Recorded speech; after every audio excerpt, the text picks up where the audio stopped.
నమస్తే, welcome to మన ప్రజా వెలుగు. నేను మీ వెంకట్. ఈరోజు మనం తెల్లాపూర్ చౌరస్తాలో ఉన్నాం. ఇక్కడ ఏదైతే ఛత్రపతి శివాజీ గారి విగ్రహం పెట్టారో అలాగే పూలే గారి విగ్రహం పెట్టారు. కానీ ఈ రెండు విగ్రహాల మధ్యలో రాజకీయం చేస్తున్నారు. ఏదైతే శివాజీ గారి విగ్రహాన్ని గత నెల జనవరి 25వ తారీఖున పెట్టడం జరిగింది. నైట్ అడావుడిగా పెట్టడం జరిగింది. ఇదే పూలే గారి విగ్రహాన్ని ఫిబ్రవరి 6వ తారీఖున పెట్టడం జరిగింది. కానీ ఆ విగ్రహాన్ని చాలామంది అవమానపరుస్తూ దాన్ని కాలుతో తన్నే ప్రయత్నం చేశారని చెప్పి కూడా కొంతమంది చెప్తున్నారు. ఇది ఒక గత వారం రోజుల నుంచి ఇదే పంచాయతీ నడుస్తుంది. అసలు అంటే రెండు విగ్రహాల మధ్యలో రాజకీయాలు ఎందుకు చేస్తారు? ఎవరైనా సరే వాళ్ళు మహానీయులు, వాళ్ళు మనకు మార్గదర్శనం చూపే వ్యక్తులు.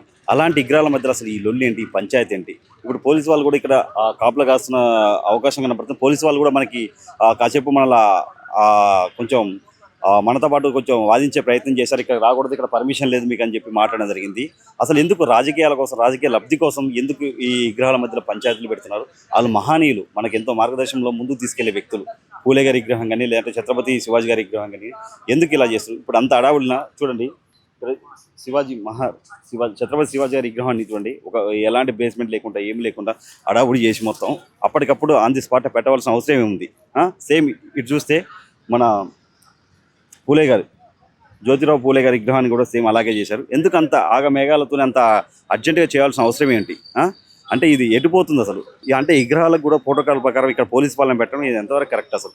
అంటే ఎందుకు ఈ రెండు విగ్రహాల మధ్యలో పంచాయతీ రేపు ఎటుదారి తీసే అవకాశం ఉంది? వీళ్ళు మహనీయులను ఎందుకు అవమానపరుస్తారు? మహనీయులను ఎందుకు కించపరుస్తున్నారు? మీ మధ్యలో రాజకీయ లబ్ధి కోసం ఎందుకు మహనీయులను ఇలా ప్రాబ్లం చేస్తున్నారు అనేది చూడాలి, మాట్లాడించే ప్రయత్నం చేయాలి.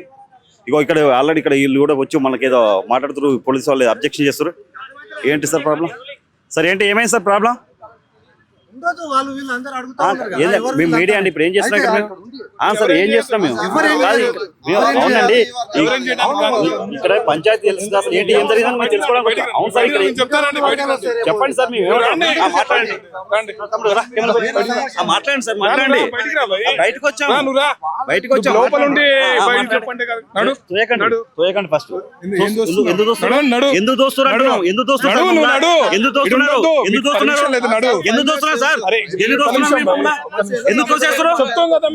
తోసేస్తారు సార్? మమ్మల్ని మీరు తోసారు తెలియదా? ఇక్కడ ఉన్నారు కదా మా వాళ్ళు చెప్పారు, రమ్మని చెప్పారు.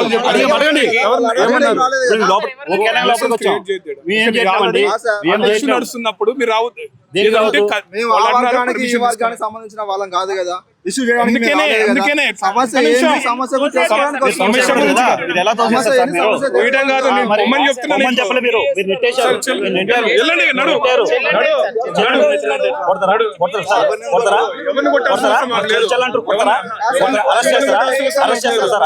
చేయండి మరి. పద్ధతి బాగాలేదు, లోపలికి వచ్చాం.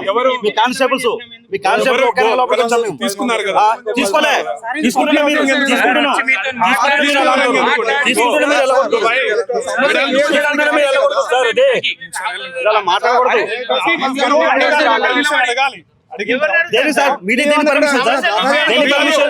సమస్య కదా సార్? ఇది సమస్య కదా? సమస్యను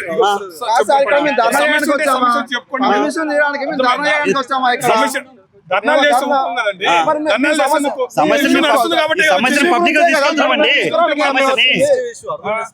ఇష్యూ అనేది క్లియర్ చేసుకోవాలి. చెప్పే పద్ధతి చెప్పాలి సార్, చెప్పాలి. మీరు చెప్పే పద్ధతి చెప్పాలి సార్, మీరు చెప్పే పద్ధతి చెప్పాలి. ఏదైనా చల్ అని చెప్పి మీరు నెట్టేస్తే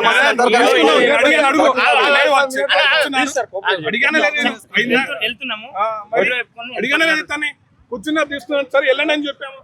మీరు ఇక్కడ తోసేశారు సార్, మీరు నన్ను వెనకని తోసేశారు.